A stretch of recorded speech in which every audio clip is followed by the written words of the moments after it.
Hi everyone and welcome. So I will be facilitating the meetup today. I'm Nicolas and I'm from Codurance. I'm a software craftsman there. And so this meetup is hosted by Codurance. And so in Codurance we think that sharing knowledge is important, as we are born from the software craftsmanship community.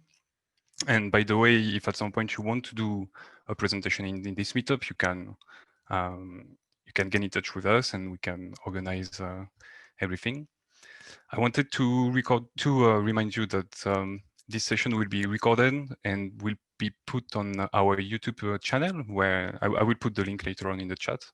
So you will be able to find this video again in a few days, and there is a lot of very good resources also there. And so today this session will be presented by Alfredo, who is a software craftsman at Codurance 2. And we will speak about provable refactors and experiment with it. So Alberto, if you want, you can start presenting your topic. It's all to you now. Welcome, everyone. I'm going to talk today about probable refactors. So 1 year ago, it was also the first time for me that I heard about these probable refactors. And I heard about it in a conference in the UK, in Socrates, UK. I don't know if you know about it, but in here there was a talk. It's an conference, so it's more like there is a lot of roundtables, debates, discussions. So there was one discussion called these legacy remediation tools. There was one guy, Ivan. I don't know. I couldn't find his surname. That he was the one that introduced probable refactors, and that was the first time I hear about it. Um, if you look at the net, I don't know if you research a bit before the meetup today, but there is no much information. There is the official repo that we'll look at it in a second, and then there is a few references to some tags from Lewlin Falco, but nothing than that. So yeah. So let me add some disclaimers. I'm just experimenting with this. I have not tested this in production. The GitHub repo looks like it's, and I'm not sure if it's going to be useful, but at least for me, it's been interesting. But yeah, I want to put this disclaimer. So if you were looking for something that you can use tomorrow in your day to day, maybe it's not the talk today. So yeah, free to leave at any point if you want. Um, okay, so what we are going to do is we're going to do a quick introduction into what these probable refactors are. We're going to go through a demo, and then I have some thoughts to share about my findings, and also some new questions I have. And at any point you can ask anything.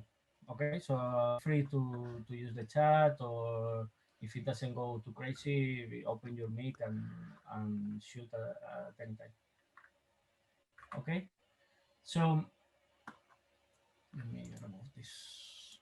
Um, so if we go to the GitHub repo, from the README, we can extract some description. It talks about it's a collection of refactoring recipes that are pro safe. It's not sure. Um, and they say that if you execute these refactors, they are semi behavior, or that's the idea. If they are marked as safe, it means that you can execute the refactor behavior. That means that we don't need tests to do this because they are safe. So we don't need code testing that. So this is an extraction of what is on the readme. And also, the only guy that is mentioning this is this Lewis Falco. And if you look at one of his talks that I added the links in the presentation, um, you will see that he sells these provable refactors as not needing to do tests. I don't know. I'm not time for another question. What do you think about this? Does it sound familiar? There is something that you already know that fits this description? Yes, to me, hello Alfredo. Hello. To me, it sounds familiar. It reminds me of the IDE refactors, right? Exactly. If you come here, there is some explanation, more or less what I show you. Refactors safe, don't change behavior, so you don't need tests. And they're talking also about some levels of completion, that it can be need from need to production. So I'm not sure what is the real purpose of this, but this looked like it was some kind of research or academic exercise, because they're kind of trying to yeah how do you say that, to prove that the refactors are safe. So they have this list of power combos and recipes, mostly the recipes. I think they only have one combo. Yeah, let's forget about this. And then in recipes, we can take a look at the core recipes, for example, and you can see, for example, extract field. If we go to the description, this is one that is on the status of need, so there is no description at all. They just has they need to complete it. It's close. Should be close. For example, to extract function, this one is production ready. So in here you have some an explanation step by step on how to execute this refactor. It's quite long.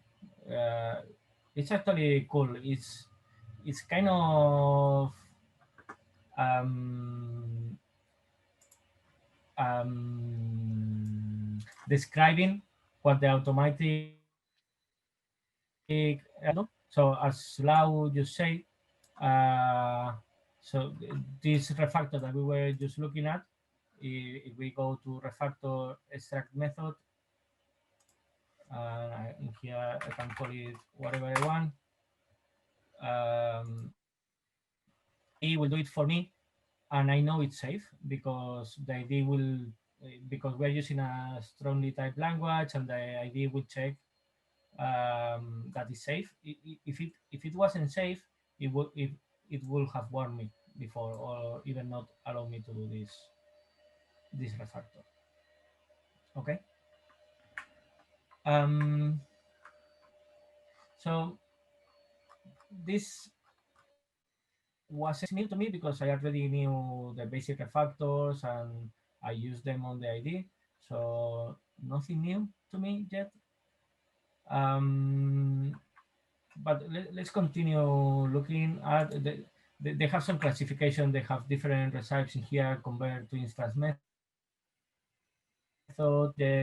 Yeah, this looks like typical refactors that some of them are on the ID, some of them are not. But I think all of them and are on the original refactoring catalog by Martin Fowler, and on the original Martin Fowler refactoring book. Um, but I want to look at another one that I couldn't find in this catalog, and we are going to use it today. That is this move line into all if else branch. So what this is saying is, if we have an if structure, and then you have a last line, you can refactor this into removing the last line from here and copy pasting it inside every node of the if, every path of the if. Yes. Alfredo, sorry to interrupt. Could you zoom a little bit? Someone is asking in the chat, cannot see very well. Yeah, Sorry. I think it's Sorry. perfect now. Thank you very much. So let me this again. So if we have a structure of ifs, and then after the ifs another statement, by copy pasting the last statement into every branch of the if. So this code equivalent. Make sense?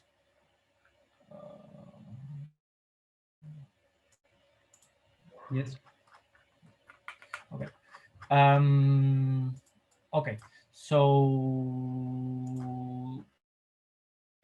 going to the demo then straight away, because the demo this I did, and also Lewin Falco on the tags do, it looks like magic. So by reading at the repo, it's like not much new to me. I think it's interesting, but not much new in here. But in the demo, they started doing things that I never seen before. So we are going to use the Gilded Rose kata. I don't want to go into much detail around the kata. It's one of the most known, and it's basically a shop that has items. The items have names, quality, and what is the other one? And another, and selling. So so they have these two properties, and depending on the type of item or the name of the item, every day the selling and the quality increases or decreases.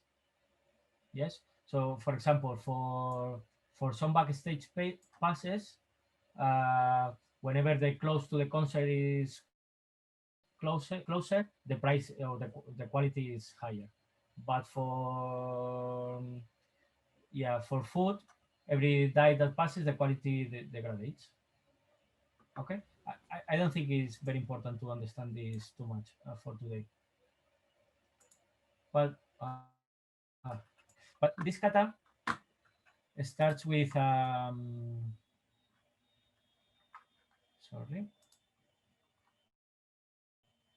Come on. It starts with a simple test that is failing.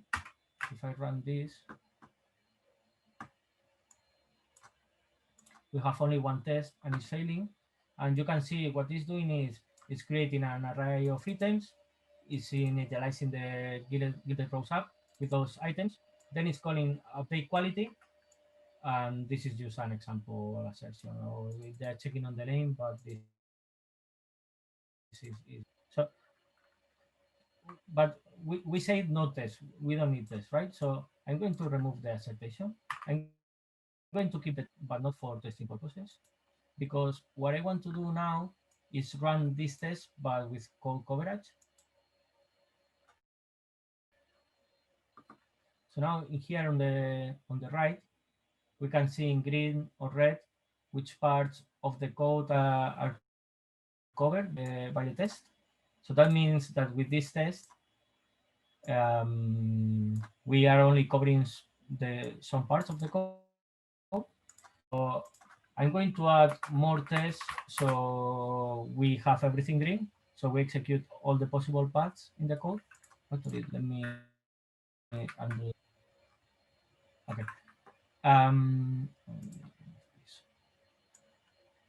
So I think I have, so I prepared this already. So what I did in here was very simple. My purpose or the promise of this probable refactor is that you can refactor automatically and you don't need to think too much. So the thing that we need to do today should be mechanical. and what I did is okay, because our goal is to refactor this update quality. That if you look at it, it's a very long method, and it has lots of ifs and nested ifs and else, and it's hard to follow and to understand and to know what's happening. So what I do is, for example, I see some names. I see HBRE as a name. I see as a name backstage passes. I see backstage passes again, and sulfurous hand of Ragnaros, and that's it.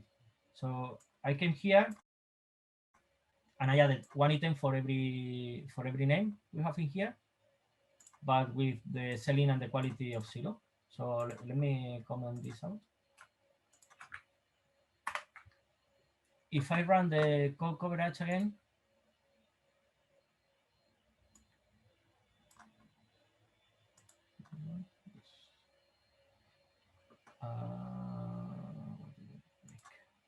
give me a second. Let me close this for a second. Add the comma in here.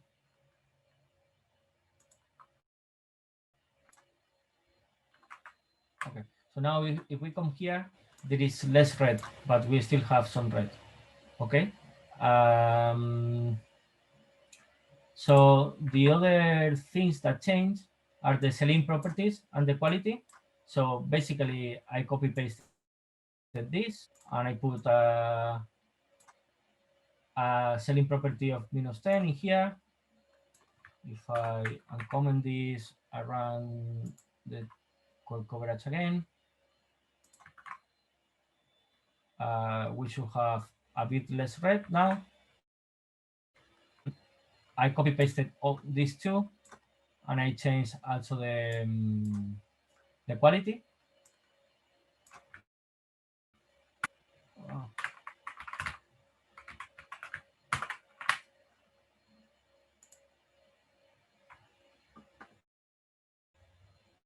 Okay, and now if we come here, we see all green. So that means that our test is executing all the code paths in our code. It's not testing anything. So if we change something in here, tests are still going to pass.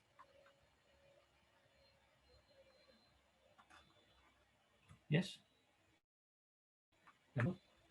So now that we have all the tests executed, all the code executed, let's start refactoring without adding any test.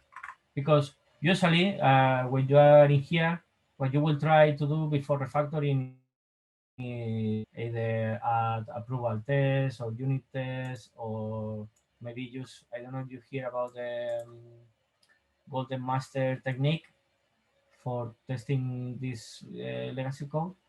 But today we are going to try to refactor this without adding any test. Okay. Okay, so we are here. And we can see this update quality. The first thing it has is a for every item.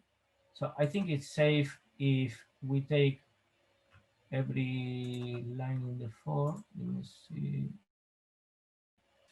From here to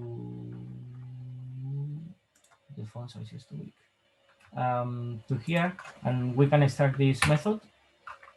So I'm using a refactor. It's called extract method, and I'm going to call this update item quality, for example. So at least the loop part of it is outside. So now we need to focus on only this method. So if you take a look, by following the provable refactors recipes, we're already using provable refactors, like extracting a method is a provable refactor. And we're going to use it again. I'm going to take this whole function and extract it to another method. Let me see if I did this right. Yeah. I'm going to call it do something. So now we have update item quality that calls do something. So now, if in here we add an if, and we say whatever condition, and we put an else, and we come back to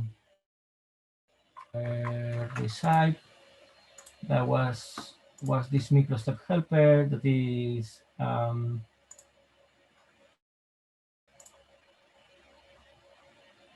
move line into every branch of the if else.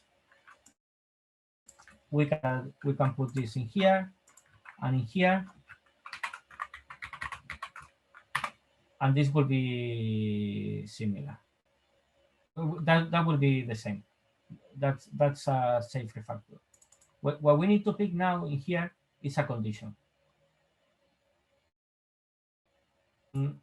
I'm going to pick this condition that the name equals hbrick. I'm not taking the node, and we will talk more about this, why I'm doing this later. And I'm going to put this here. Okay. So I have a condition. So we had this, right? We added this if else that does nothing, so it's safe to add it. And now we know that it's safe because it's a provable refactor to do this refactor. Okay, are you following now? Yes, I think so. I am. Okay. Good. Yeah, people say yes. Okay. Okay, so the next thing I'm going to do is I'm going to inline this method. If somebody doesn't know what inline is, it's another refactor that is the opposite of extracted this method, and now I'm going to inline it, and what it's going to do is it's going to copy the content of this method and paste it every appearance of this method. Okay, so I'm going to inline this, inline all, and remove the method. What it has done now is it generates even more mess. Okay.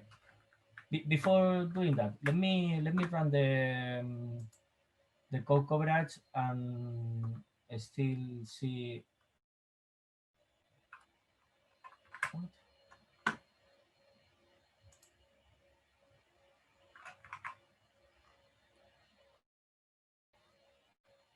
Okay. Let me like this and run the coverage again. Okay, this is what I was expecting. So now we see some red. So think what happened. We had some code that was some use cases in here that will execute all. Now we duplicated some code, and now there are some parts of the code that are not used. That means it's not used for these scenarios. So this is new code that we introduced.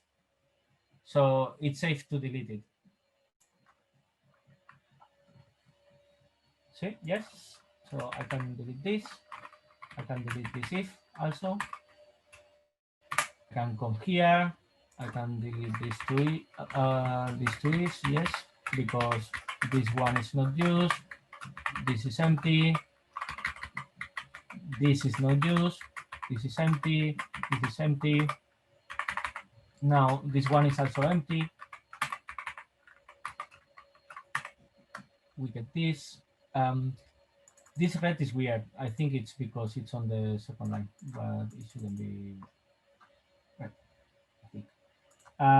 We have more red in here that we can delete. We can delete this. We can delete this. We can delete this. This if else does nothing now.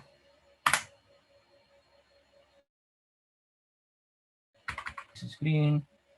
Or this is green. We have some more red in here. We can delete this. We can delete this, and now even the ID is telling us that this else is not necessary. We can actually remove it already. I deleted all the red except this. So now, if you remember this is the and this finish in here. Then we have the else. So basically, everything that happens in here is going to be for an HBRI because this condition says it's true. So this means that this part in here.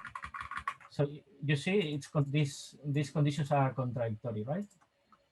So this first part of the if we can say false because it's never going to happen.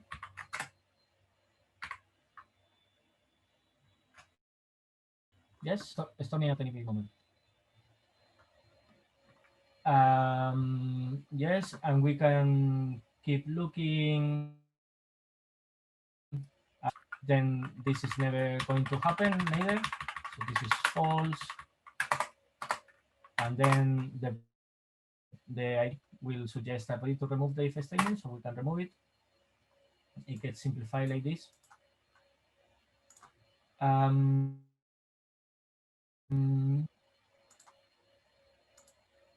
Okay, so we know that the name is going to be HBRI always, right? We know that it's never going to be solved for us. So this is always going to be true, right? And now we can also remove this if, because if it's always true. Now in here, it's not HBRI, so we know this is false always. So we can remove this if statement. So see,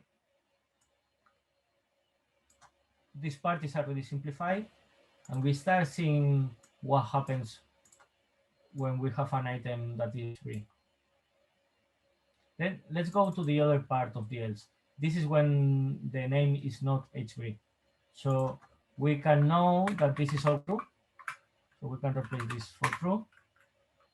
Oh, sorry. Only this first part. This is always true. So we can actually remove that condition and leave only this one.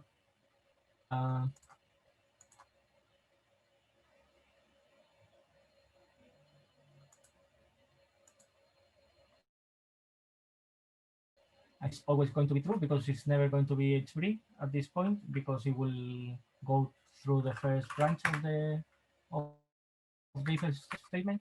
So we can also remove this. I think that's for the first step. Let's run the Codurance again. Everything is green, everything is working. Okay, so if you take a look at this, I think HBRI is nowhere else anymore. This is the only appearance. So I think now we can safely say that this is what happens for HBRI when update item quality. So we can extract a method from here and call it update HBRI quality. Okay, and now we have this other stuff. So we can repeat now the same. So we can come from here up to here, extract a method that says do something.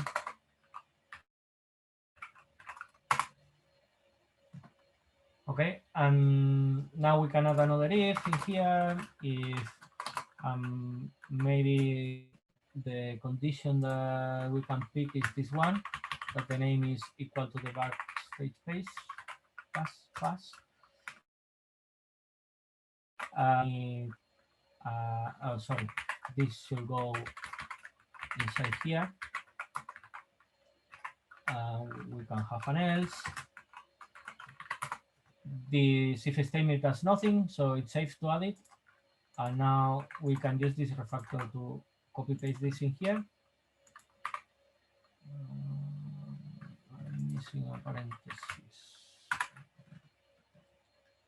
Okay, so now we can do the same. We can inline this method again. Now let's run the code coverage. So this is red. We know it's never going to be executed. We can remove this.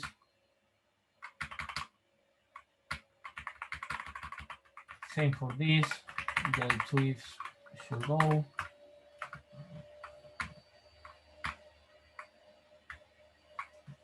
And I think this whole thing should go. Go, yeah, this goes, this goes, this goes.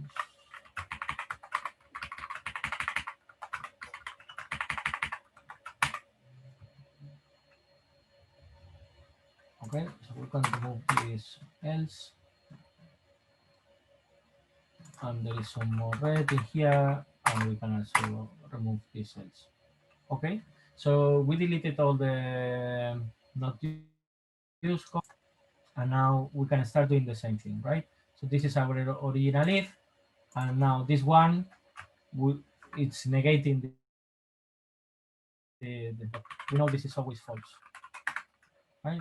And now we can remove the if statement. And in here, we can see that this is always going to be true because it's the same condition, right? So we can replace this true. And then remove the if. See, this is sulfurous. Okay, so now we go into the other branch of the if. So the name is never going to be backstage. So we can say that this is always true. And remove the if. We can keep this. We can keep this. And this in here is always going to be true because it's never going to be backstage. So we can remove this if. Okay, so now there is no other mention to the backstage pass except from here. This one is in the first part of the else where the name is going to be backstage. So this is always going to be false. We can remove this if.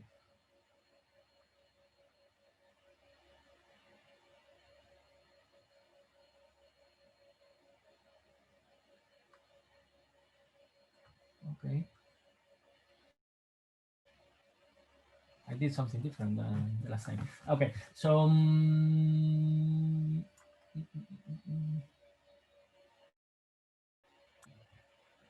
okay, look at this. Okay, I think this is actually correct.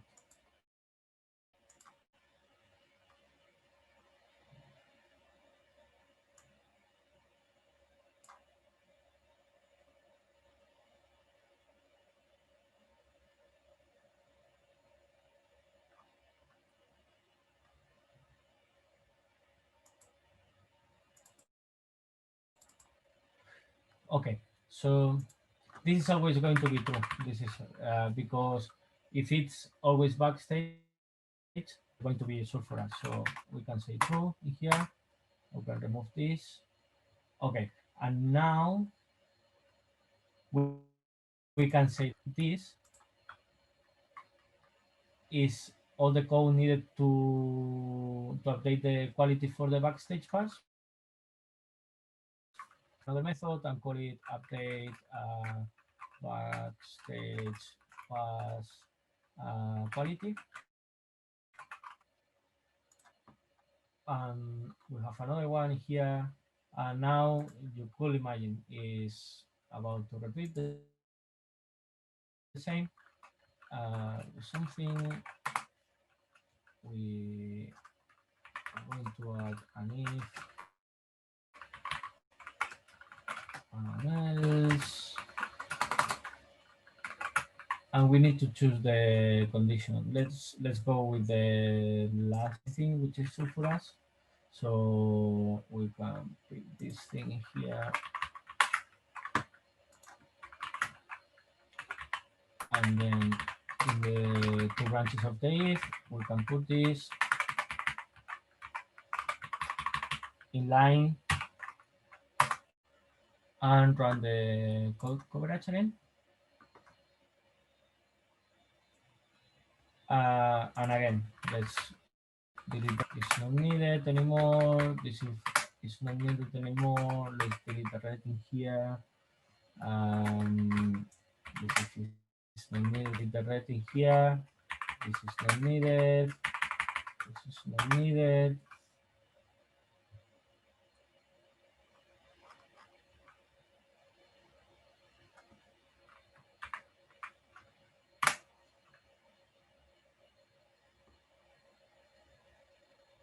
Okay. So let's go to the other part of the else.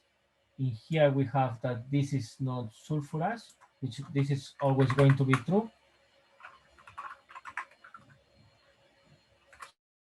So we remove this if. This is always going to be true too. We can remove, and this is always going to be true. So we can remove this if. So, and I think in here, I think I thought I think the Slack is closed. I don't know why, but okay. Okay, so I think now we are done. So this is the default. So we update default item quality.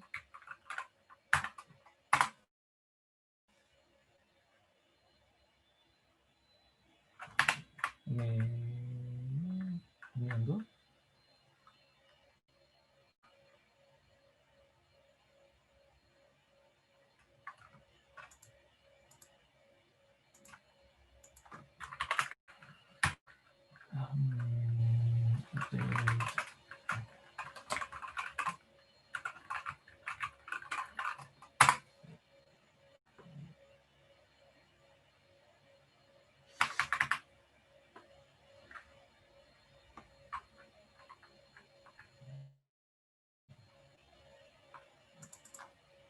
Okay. And in here, when it's sulfurous, nothing happens. So I think we could possibly say here update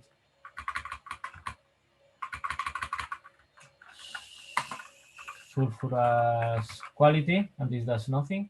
I don't know, just for the sake of having everything. And I don't know what you think, but in here we could actually get this outside of the else, put it in here, remove this, remove this else, do this. We can take it from here.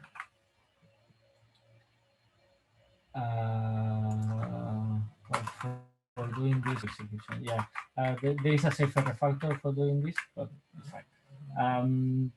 But we can see that without thinking, we start making more sense of this. I think if you come here, you can see that the quality of the HBRI, if it's less than 50, it increases by 1. The selling, it's always decreased by 1.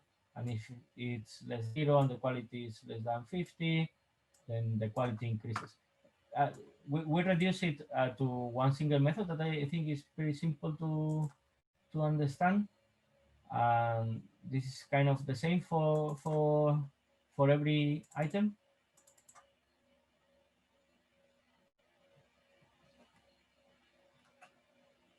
So stop sharing for a second. What do you think till now?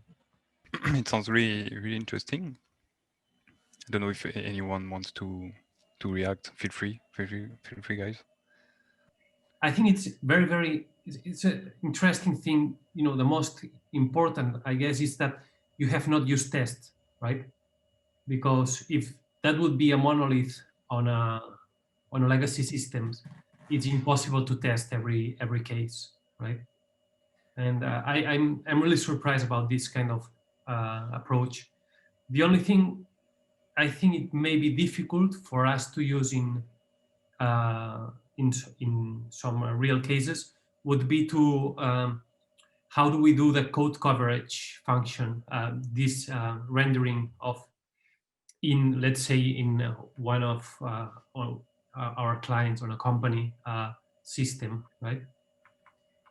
Yeah. So yeah, this so this is scenario. This is a kata. So it's simple for two reasons. One is it's a small, so it's easy for us to find the values that we need to check. Mhm. But if not, there are a few things that we can use. One is to start generating random data and generate as much random data as possible until you get green.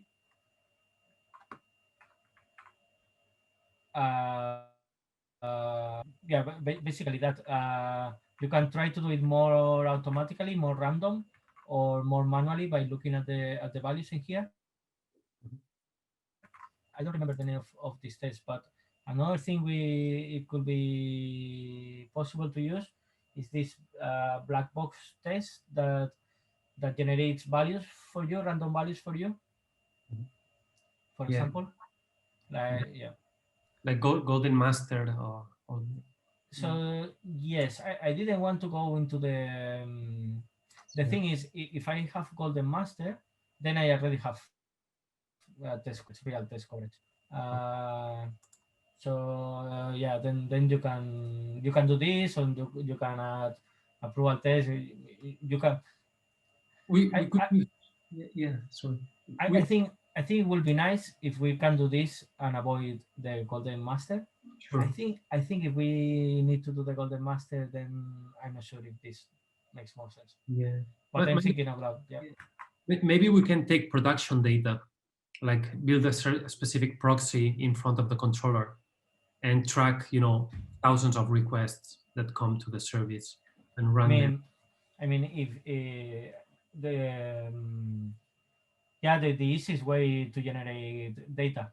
One way might be to just get everything from the database, save it into a file, and then read from the file and execute one test for every line in the file, for example. But sometimes you don't need that much data. For example, with the golden master, if someone here never seen the golden master, what you do is you generate lots of inputs. You also take a look at the code coverage, but then you run all the tests and you save the outputs. Then the golden master, what it does is always put in the same inputs and check into your already stored output and see that it hasn't changed. I can add a link to the slides if you want.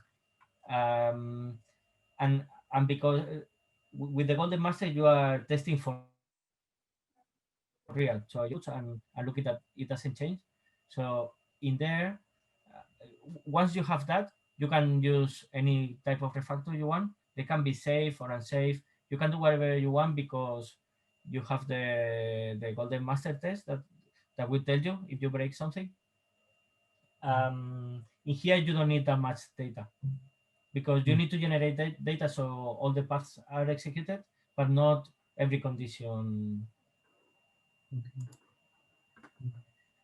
Yeah, the other thing I want to say is like if because you said this is a kata, it's a simple kata, and so, but if, for example, if you put into the storage, some old breaches, and you put these, concert tickets, and from however is the reason, when there are two different items in the same list, they affect each other, right?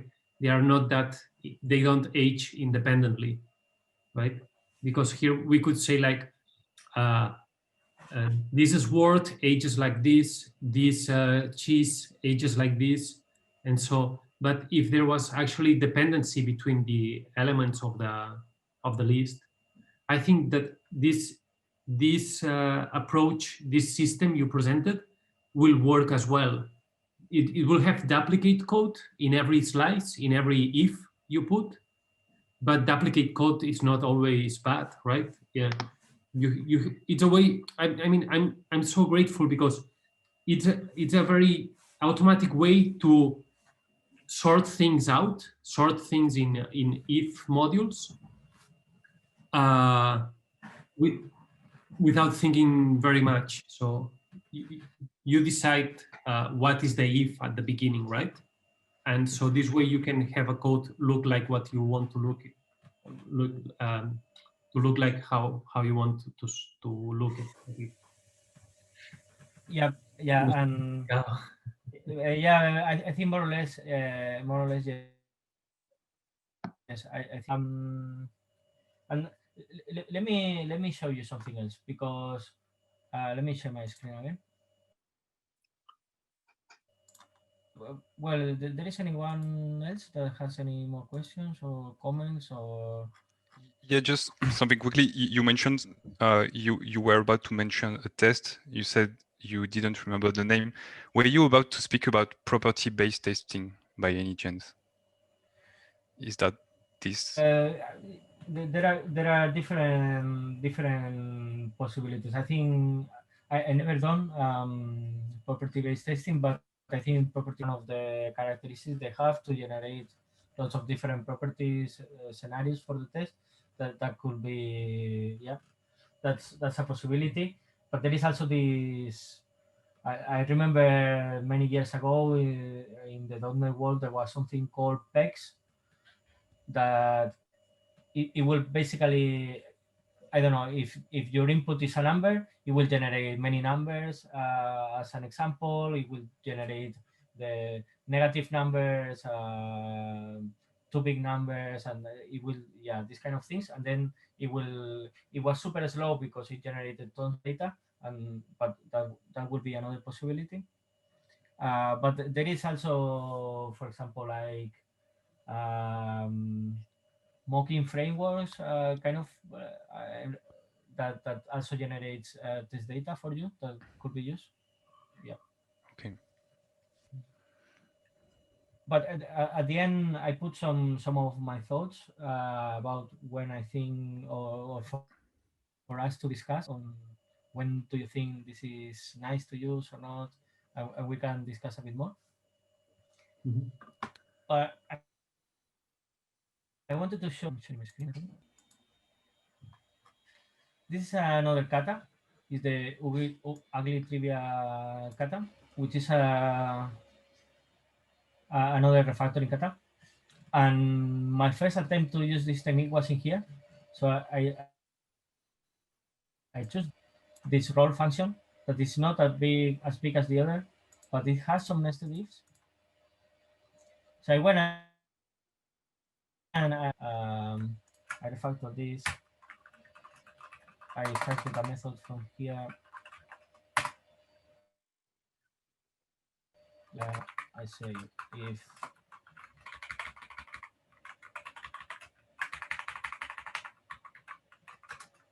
this, do this, if not, do this again. And I'm not, I don't think, I don't know if I have the override set up in here. But okay. So yeah, let me line this. So the condition. This is I don't want to get into the details, but this is a trivial game, so you can be on the penalty box or not, and you roll the dice, and depending on what you roll on the dice, something happens or not. So let me run this again. And we see all of this is red. We can come and remove this. All of this in here is also red. So this is red. This is red. We can remove this. Yeah, I think we remove all the red. So now we can come here and we see that this is true. So we can actually remove it. This is still valid. This is always going to be false.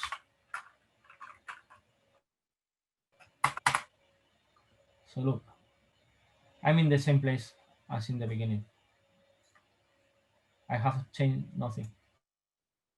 So maybe let me undo. So we have the penalty box condition first and the roll second. If I undo everything, this is what we had before. It's exactly the same. So this was my first attempt. I was a bit disappointed because what is this? This doesn't work. Why do you think this happens? I think it's because the if was already the first, was already top level on the nested ifs. So because you created another if which had the same condition, everything remained the same. Yeah, I think so too. Is that we use the same condition, so we haven't changed anything. While when we were in the other project, what I do remember is in here the first if was a negation, and I changed so it was positive. So I changed the condition. So what I think you can use for this is you have a piece of code that it has that you cannot understand because it has a lot of conditions, whatever. But you know these codes have some answers that you want. So for example, one question you might have is what happens with HB, and this piece of code that nobody understands has the answer for you. By doing this, what you are doing is first saying, okay, first give me this answer, then give me this other answer, then give me this other answer. And we could, I haven't tested this, but we could have potentially have started with the selling or the quality, and we will have finished with a different structure in here. I think this allows you to ask questions to the code and to organize it and to reorganize it in the way you want. Yeah, this is what I was saying. Like you make the code look however you want to look. Like you want to say here we have a priority for the item name, no? So we list the item names in the ifs. But yeah, it's a very nice concept. You can really uh, prioritize how you read the code, even if it works as the same in both designs. Yeah, and as I said, I haven't tested this in production because in my current project, luckily we have tech debt, but not this bad. For example, we almost don't use ifs, so I haven't had to test this in production. Um, I'm really keen. I don't know if I'm never going to find a situation where I can identify that this will be helpful or not. This is my opinion or what I found out about. is this probable refactor term. It didn't show me nothing new. I think it was still interesting, and it made me think about code, and so it was good. But I don't think to become popular, and you are going to listen about this everywhere soon, because also the GitHub repo is not maintained. So I think Pro Refactors maybe not that useful, but this refactoring technique that I didn't knew about duplicating the method, creating the if and everything. I didn't know about this, and I'm happy I learned that technique. Which, by the way, this labeling Falco has put a name to it. I don't know if it has a different name or not, but he calls it lift up conditional, and I think this is the nicest thing I found out by testing by playing factors. Then I've done I don't know if you've done it, but I've done it many times, and I tested like different techniques on this kata, and I think this is the quickest, maybe probably the easiest or the less complex way into arrive into a point when when you can make sense of the code. I think this is the quickest way I solved this kata. I agree. I think it was a really easy and quick way to arrive to a positioning where we can make some sense of that code. I think it's interesting, like a technique to find situations in where there are if-else branches that are kind of contradictory to each other, and helps simplifying the code. I'm wondering how this would work when there are situations in where those if-else statements are kind of distributed across a more object-oriented code base. Because if you take a look at this kata is a very procedural code, so it's like a really easy to apply this lifting technique. But in more complex scenarios, I'm not sure, if it can become handy. But definitely, I think it was a really, really nice technique to add to the tool belt, and apply it in certain situations in where there is a lot of technical depth. Yeah, let me come back to something you said in just a moment. Another way of looking at this is what we were talking about now. I think it's kind of a way of asking questions to the code. We can see this also, yes, of optimizing ifs if you want, or removing the negation on the ifs and try to ask always positive questions.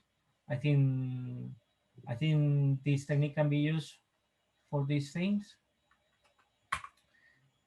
Then I have some questions. One is when to use it. Yeah, and I think of this is that it's quick. So if you are in a position where you don't have any change and your tests are green, you can quickly test this. If it works, perfect. Move on. If it doesn't work, git reset and let's try something else.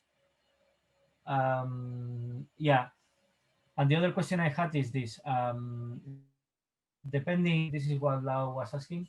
I think depending on how hard it is to generate the data that executes all the paths, maybe it could be more webmaster instead of this. Let me go through all of them, and then we can come back and stop in each of them. And this is, I think this is what David was saying now.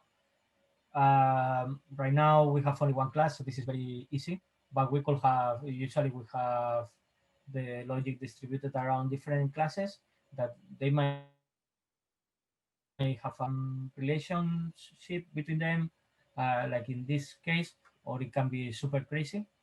And I'm not sure what if this will be useful in this. I think in the second scenario, maybe we can inline the methods that have conditions from these classes into class 2, then do this technique, then move it back. I don't know, but I also thought that it will be much more difficult to do in these scenarios. Yeah, and I think this is all I had to share. Now I don't know. It's time for you to ask more questions or yeah, to give your opinion. To yeah.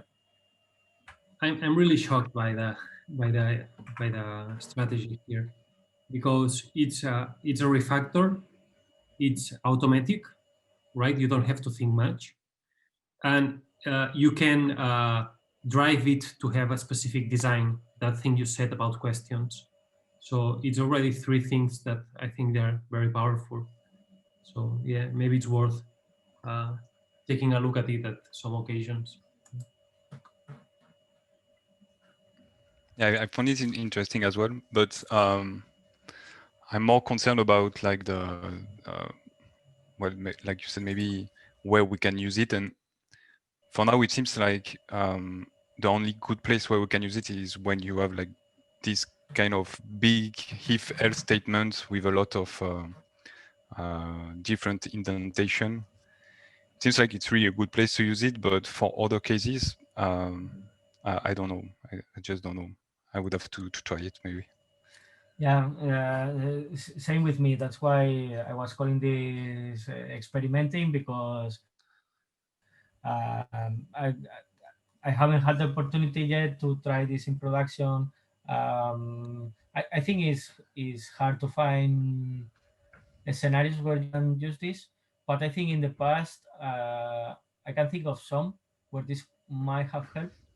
But yeah, I need to start finding. So the good part of knowing about this now is now I'm closer to recognize these scenarios because this is in my head. Uh, but yeah. Yeah, but also like Lau, I'm really shocked um, by this technique for you for this kata, because yeah, it's crazily. It seems like really more easy to solve this kata using that way, um, and I'm like, why didn't I think about this before? Because it's like magical, no? Same happened to me. So in Socrates UK, they started doing this demo, and and Socrates UK is an conference, so you can move from one tag to the other. So I came late to the talk, so I missed the beginning.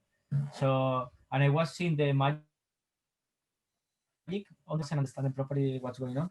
So that's what made me want to deep dive into what was going on. Yeah, and this is my findings that I wanted to share.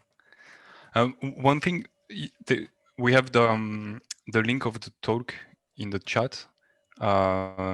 Could you give? I don't know if there was a GitHub account also with which explains that technique. But I'm not sure. I wonder if you can So give the. yeah, I will share the slides. Let me share again. Okay. I will share the slides.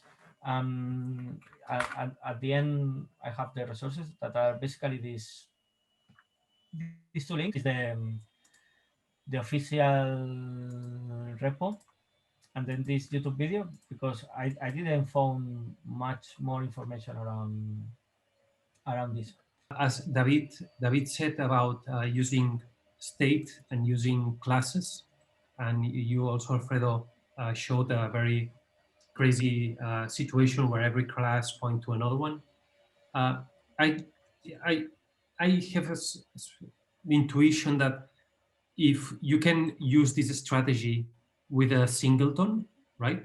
Like a place where in a part of the code you store something and in other part you read, like a database or centralized state in a MobX or something like this.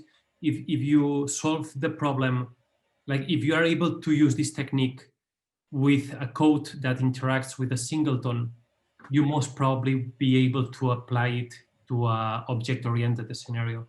The same question came to my mind around state and even side effects. Imagine this code writes to a database. I might be wrong, but I think I haven't duplicated any call to a function or to some piece of code. We duplicated code, but this code that we duplicated wasn't used. So let's say in this piece of code we had a call to a database. By doing this refactor, we are not making that the call is happens twice instead of one. I think this is not going to happen. It's no problem with the state for this refactor. But I might be wrong. So, for example, the refactors I use is this one I show you, the move line into all if statement. I use from the refactors this, the extract function. Maybe I think I use another one. Well, we have also the inline function. We use this one too.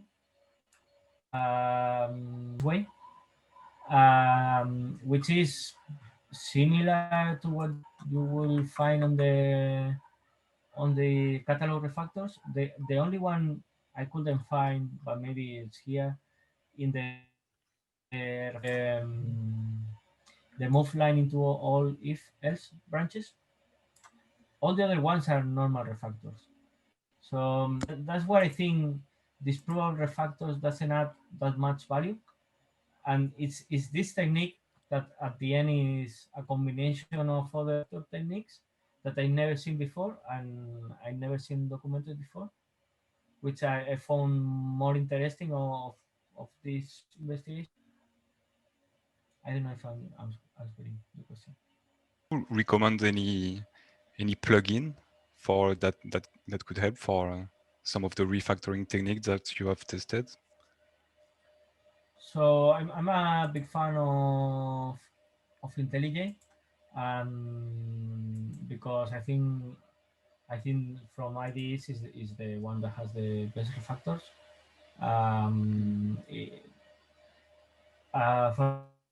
For example, VS Code is much worse in refactors, I think.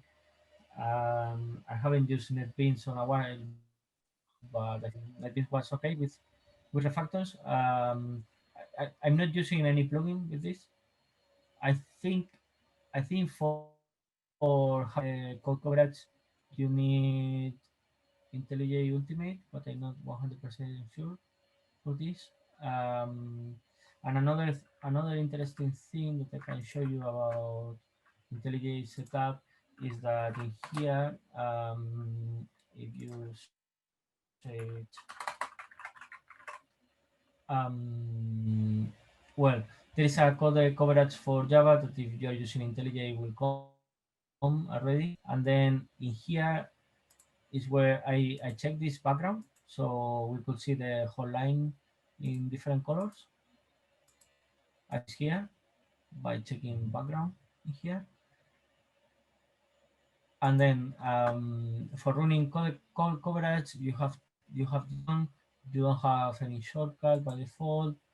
In here, when you edit the configurations to run the test, you have this tab, and you can. But I haven't used any special plugin. What it comes with IntelliJ at least Ultimate for the code coverage, it's enough. Well, if Okay. I will share the slides If you can think of any questions afterwards, you have my email and my Twitter here. You want to contact me? Thank you very much, Alfredo. I think a lot of people enjoyed it, as I can see in the chat. And that was really interesting for me as well. Thank you everyone for coming. Yeah, keep in touch.